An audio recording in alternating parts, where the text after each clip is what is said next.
Hello friends, नमस्कार। I am C A Ved and welcome you on my YouTube channel. जैसा कि आप thumbnail से देख पा रहे हैं, क्या हम ITR-1 को फाइल कर सकते हैं, ये क्वेश्चन मार्क है।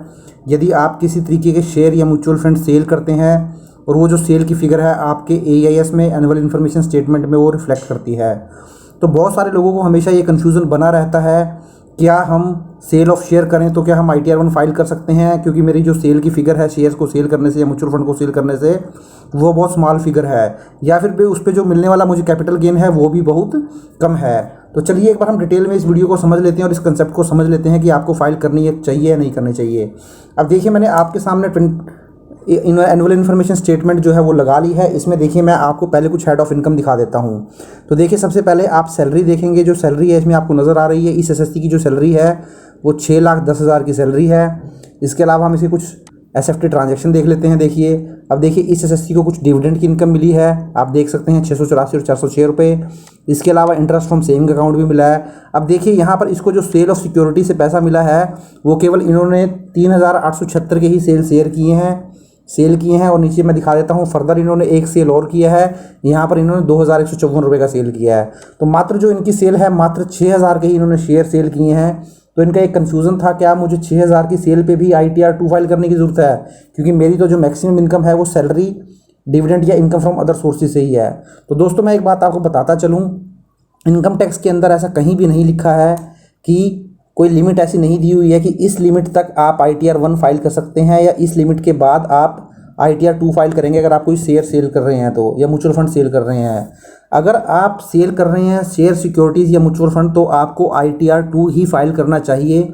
इवन वो जो अमाउंट हो सेल का वो बहुत कम हो, या फिर जो आपका अमाउंट ज़्यादा भी हो और कैपिटल गेन आपको जो हुआ है उससे शॉर्ट टर्म या लॉन्ग टर्म वो बहुत कम हुआ हो। तो इस केस में जो SSC का कोई क्वेश्चन था कि मेरी जो इनकम है वो सैलरी से इनकम है, डिविडेंड या इंटरेस्ट फ्रॉम अदर सेविंग है, तो जो मेरी मैक्सिमम इनकम है वो तो ITR-1 वाली है, तो मुझे ITR-1 ही फाइल कर देना चाहिए, क्योंकि सेल ऑफ सिक्योरिटी तो मात्र मेरा 6,000 का है। तो इसे जो मैंने गाइड किया है, मैंने इसको यही बताया है कि आपको ITR-1 फाइल नहीं करनी है, आपको ITR-2 ही फाइल करके चलनी है, क्योंकि आपके जो AIS है उसमें आपको सेल ऑफ शेयर सिक्योरिटीज़ के ट्रांजैक्शन जो हैं वो रिफ्लेक्ट हो रहे हैं। अगर ये रिफ्लेक्ट नहीं होते आपको तो आप ITR-1 फाइल कर सकते थे।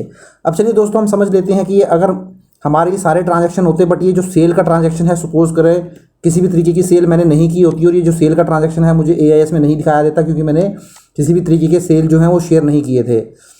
तो अब मान लीजिए आपके पास ये परचेज़ के ट्रांजैक्शन दिखाई देते, क्योंकि आपने कुछ जो सिक्योरिटीज़ हैं, म्यूचुअल फंड्स हैं, शेयर हैं, वो परचेज़ भी किए हैं। तो जैसा आप देख रहे हैं 25,000 के यहाँ परचेज़ किए, फिर 18,876 के किए, फिर 1,213 रुपये के किए, तो करीब करीब 27-28,000 के शेयर भी परचेज़ किए हैं।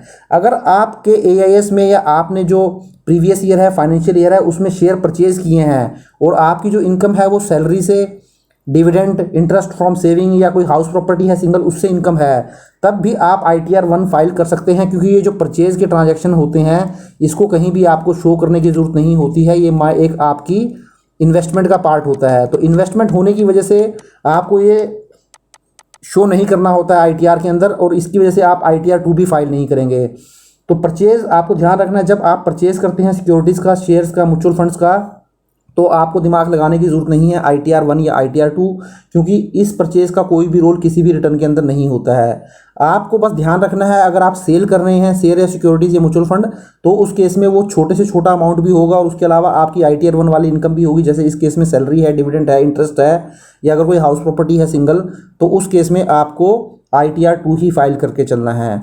तो बहुत सारे लोगों को ये क्वेश्चन मेरे से आ रहा था, बहुत सारे क्लाइंट्स को ये कन्फ्यूजन हमेशा बनी रहती है कि मुझे ITR-2 फाइल कर लेता हूँ, ITR-1 फाइल कर लेता हूँ, सॉरी। तो ऐसा नहीं करना है, आपको ITR-2 ही फाइल करके चलना है अगर आपके पास सेल ऑफ सिक्योरिटीज़ से कोई अमाउंट आता है। इसके अलावा आप ITR-3 भी फाइल कर सकते हैं, बट वो अलग अलग सिचुएशन में डिपेंड करता है। अब कौन सी सिचुएशन में आप कौन सा ITR फॉर्म चूज़ कर सकते हैं, इसके ऊपर ऑलरेडी ही मैंने एक डिटेल में वीडियो बनाया हुआ है, और उस वीडियो का जो लिंक है मैंने नीचे डिस्क्रिप्शन में दे दिया है, आप जाएँ और देख लें, आपको आइडिया लग जाएगा। या आप वो जो वीडियो का लिंक है ऊपर आई बटन में भी देख सकते हैं, वहाँ मैंने आपको बताया हुआ है कि कौन कौन सा फॉर्म आप किस इनकम के केस में चूज़ करेंगे, तो आपको ये सारे डाउट क्लियर हो जाएंगे। तो आशा करता हूँ दोस्तों वीडियो आपको अच्छा लगा होगा। अगर वीडियो अच्छा लगा है तो मेरे चैनल को लाइक, शेयर और सब्सक्राइब जरूर कर लें, और नीचे दिए हुए बेल आइकन पर क्लिक करके प्रेस ऑल कर लें, ताकि आपको मेरे आने वाली वीडियो की नोटिफिकेशन भी मिलती रहे। Thank you very much, have a nice day, take care.